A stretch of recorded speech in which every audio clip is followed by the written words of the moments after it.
Right, okay, let's go. This is for video diary for June 28th, 2001.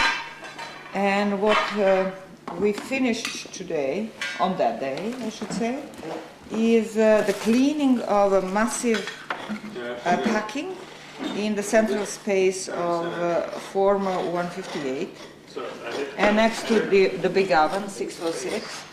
And we arrived on a new floor, and this is an earlier floor that could be the floor of an earlier phase in the house. Actually, most likely it is. So we had a thick layer of packing, which was about 20 centimeters thick, which can be seen here still, going around the oven, and obviously going under the oven as well, but we don't know that yet exactly because we are still, we haven't removed the oven yet. Now, the packing comprised of very compact, typical packings, clay, which is moist and sticky and all that, that can be seen in that west wall, but also many large fragments of burnt material, such as redeposited oven fragments, as can be seen here on the edge of the oven itself. So below the edge and around the edge, these are presumably the places where they needed structurally most stable ground and stable packing, and that's where they put these. Or it could have to do something with convection of heat from the oven through these pieces and further away from the oven.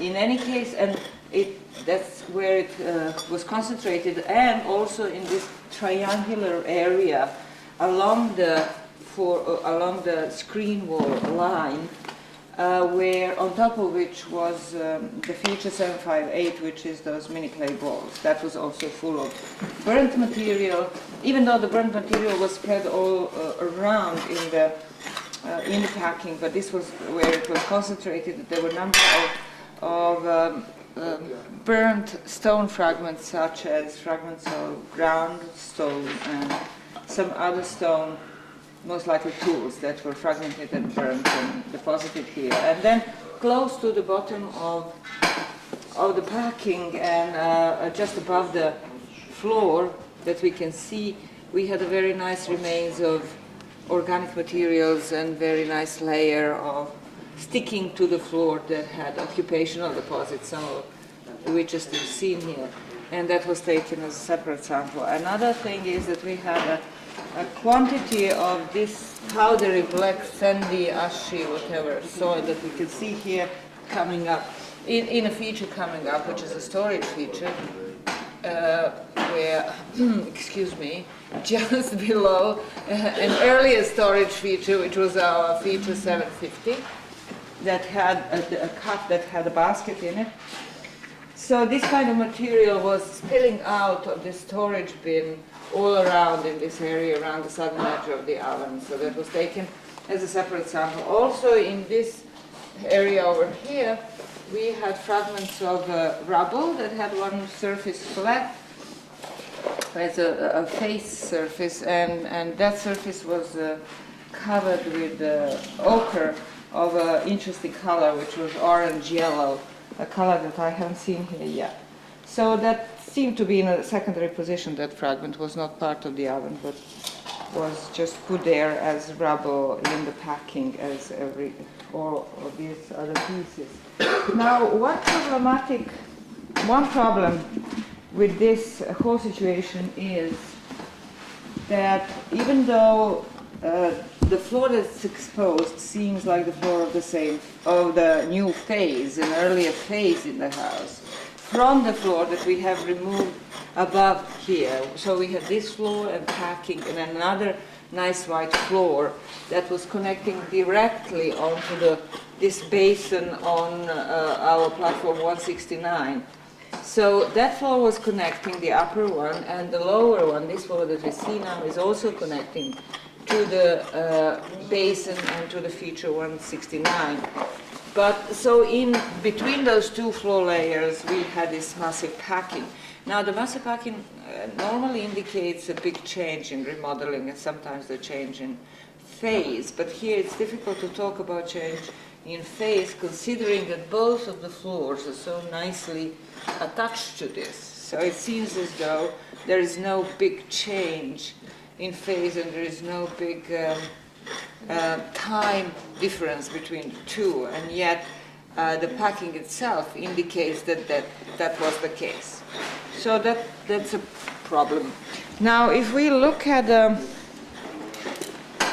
the oven, we have started removing the oven 616 by taking off the top layer, which is the baked floor, of course, taking it out of its sort of base and a rim around, and it comprised the baked floor comprised of this very black baked material that obviously was burning for a long time in a very low temperatures, and so there is no oxidizing here. It's all reduced atmosphere. I don't know how to explain it, considering that this big oven one would have expected to be intensively used, and I would have expected it to be very red, much more red than it is. It's possible that it was covered, even though there are no indications on the rim that it had a dome, which would then maybe make it more like oven that had that didn't have so much oxygen while burning and stuff. I don't know. In any case, it's very poor burning pattern in terms of very low temperatures, but maybe for a long time. It could be because if there was not an opening above the oven, maybe they didn't want to make big fires. But why would they then have such a large oven in here if they didn't really use it intensively? Well, we'll see. In any case, that's the top floor of the oven. And then it seems that there are some cracks going through it. One of it, which is this one that goes almost to the half of the base of the oven. So we'll see whether that is an indication of an oven being smaller in the beginning and then being made bigger, or just a crack that appeared, which was fixed later on by the people in this house. So then, as I said, the packing under it seems to be of the same kind as we had on the south side of the oven, and it goes all the way to this feature and probably beyond it all the way to here, to the line of the wall somewhere here, but we don't know that yet. We still have this special kind of packing, which is completely different, which is on the northern side of feature 646. And it's different in the sense that it's made of different materials. It's very heterogeneous, much more than the one on the south, in the south. And it has a lot of plaster clay in it. But those are lumps of plaster clay. And it seems to me that this is the plaster, the silt that was in the plaster clay, which is generally not good for plastering, so it has to be taken out of the plaster clay, and that's probably what they just dumped in here. And they have a lot of medium-sized fragments of burnt materials in here, but it's different from the other side, as I said. And it's sitting on top of those bricks those bricks that seem to be in line with the wall further south. And the oven, as was said before, is sitting on top of that layer, but the other of that packing layer, but the other packing on the southern side was going underneath and up the wall of the oven. So there are two different phases of packing. Why would they have to put this special packing in this northern part? I don't know, but it seems that for some reason it needed to be stronger, even stronger on this side, the floor.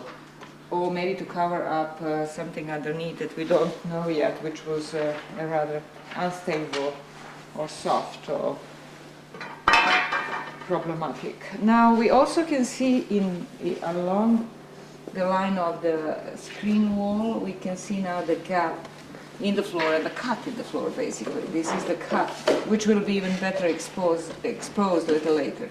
This is the cut that was made between the two floors for the screen wall planks and posts to be set in, which happened later on in the in the beginning of the D phase of this house.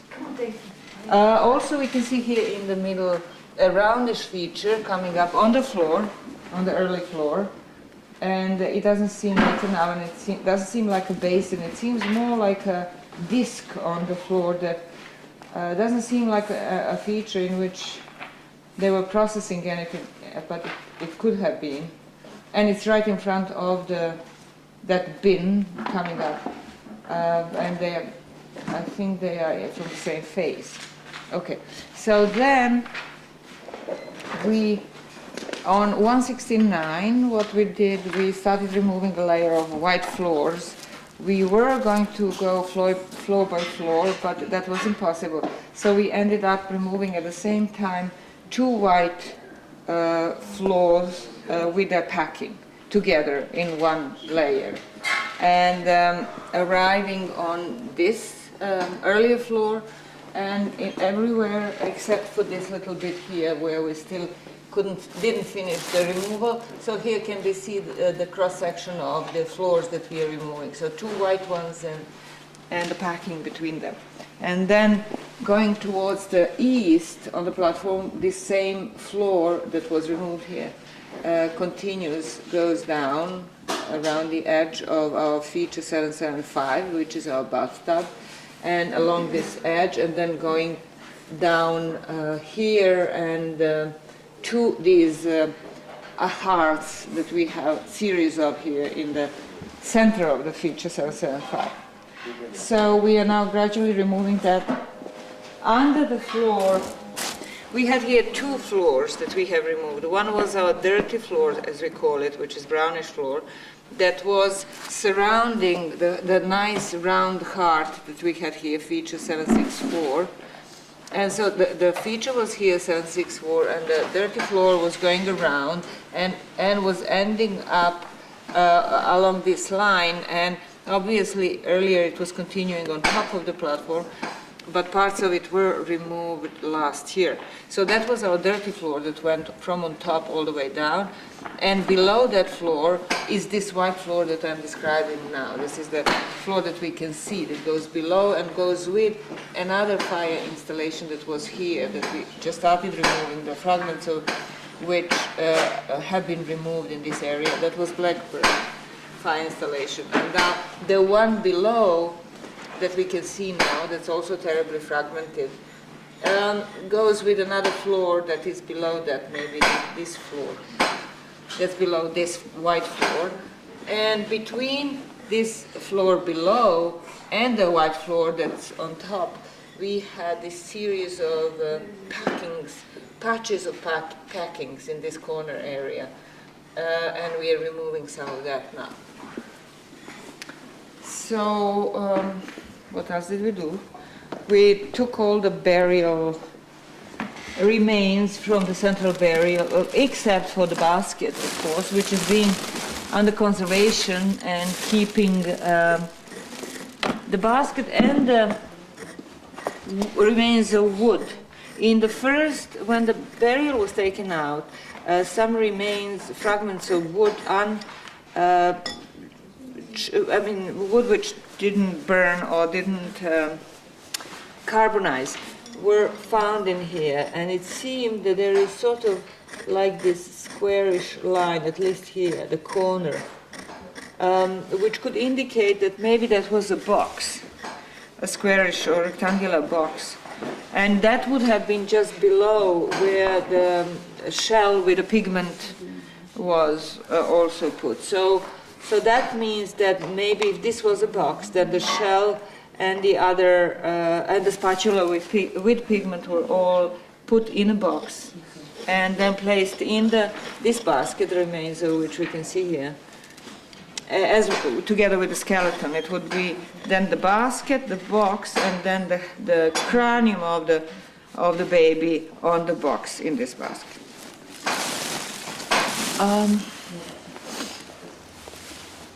Did we talk about this? I can't remember if we talked about this profile. Oh, we have not. Maybe we haven't. Let's just briefly talk about that. Okay. So here, you can go on. Go on, work. You're not in our way. All right. Okay. So what we're looking at here is the west edge of platform 162. And we are looking at its 6th floor. This is the 6th floor in the platform. We did describe this actually. Did we describe this whole situation? I think so, the day before, didn't we remember? Maybe we should do it again just in case. And this is then the 6th floor, this is the 5th floor. And between them, thick packing. The wall plaster going up this earlier wall or bench or some other kind of feature that was later on truncated and used for early wall 160. And we are looking at this whole roundish feature, which is our 759 feature, on top of which was our 156 pillar that was holding the screen wall. Now, so this is the base of the pillar, and it's especially interesting because of that. And what can be seen is that originally the orange bricks of the wall or bench were going all the way to here. So the line of this platform would have been extended more towards the south, somewhere over here. Or at least the line of this wall. And then it was cut. Later on it was cut by the later horizons, was truncated the whole thing. And then this plaster that belonged to the wall plaster was folded towards the east, and new bricks were put in it, which are these sandy bricks that are typical, bricks and mortars, that are typical for the late phase, the D phase, and interior walls that were put here in the D phase. And so that's what we excavated almost completely, and are left just with these bits of those bricks. And so then this was sitting on top of that wall, but between these bricks and the floor that we are on now, here in the center space, there is a nice layer of organic material, burned stuff, which is the same as, or very similar to the layer that we can see deeper down under this floor. And all along where the screen wall, the cut for the screen wall. So that in the cut for the screen wall, that makes sense that we find this kind of layer, because this layer was basically, they got into when they cut through the floor. But this burnt material up here on top of the floor doesn't entirely make sense. What is that doing here? And is that coming from the same layer? And if it does, how? Or if it doesn't, then we're talking about two separate events of burning or depositing or feasting or something. It's also interesting that all this is found here very close to the burial on the central floor. Ritual, shall we say? Okay, let's do the northeast corner quickly. In the northeast corner, we have what we call top floor C, or it's actually all floor 7, all across this X platform 162 is now joined with X platform 173. They're all one big platform now across the whole of this northern area, and continue very nicely, smoothly onto floor 7 of feature 170 over here. So what we did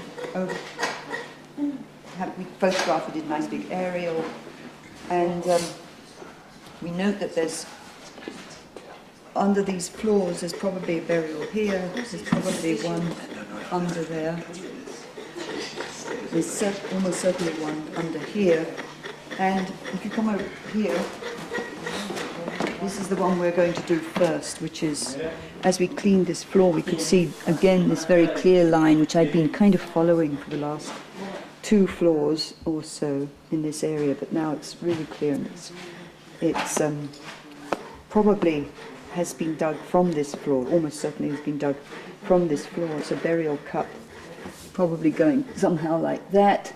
We can see it in the profile. We've been able to see it for some time. And what's happened is that it's made the whole floor sink in this direction. It may be responsible for the big sinking of the floor in this northeast corner, but I can't believe it's just that. It's just this whole northern side has been sinking, and they've been trying to bank it up constantly. It's just a very wet, sinkable area for some reason. Okay, that's it. Okay. Okay, David, so you're... Yes. David,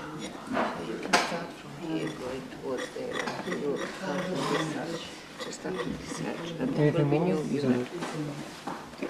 oh, are you done? No, this is all. We haven't done anything else, I think. It may or may not be visible.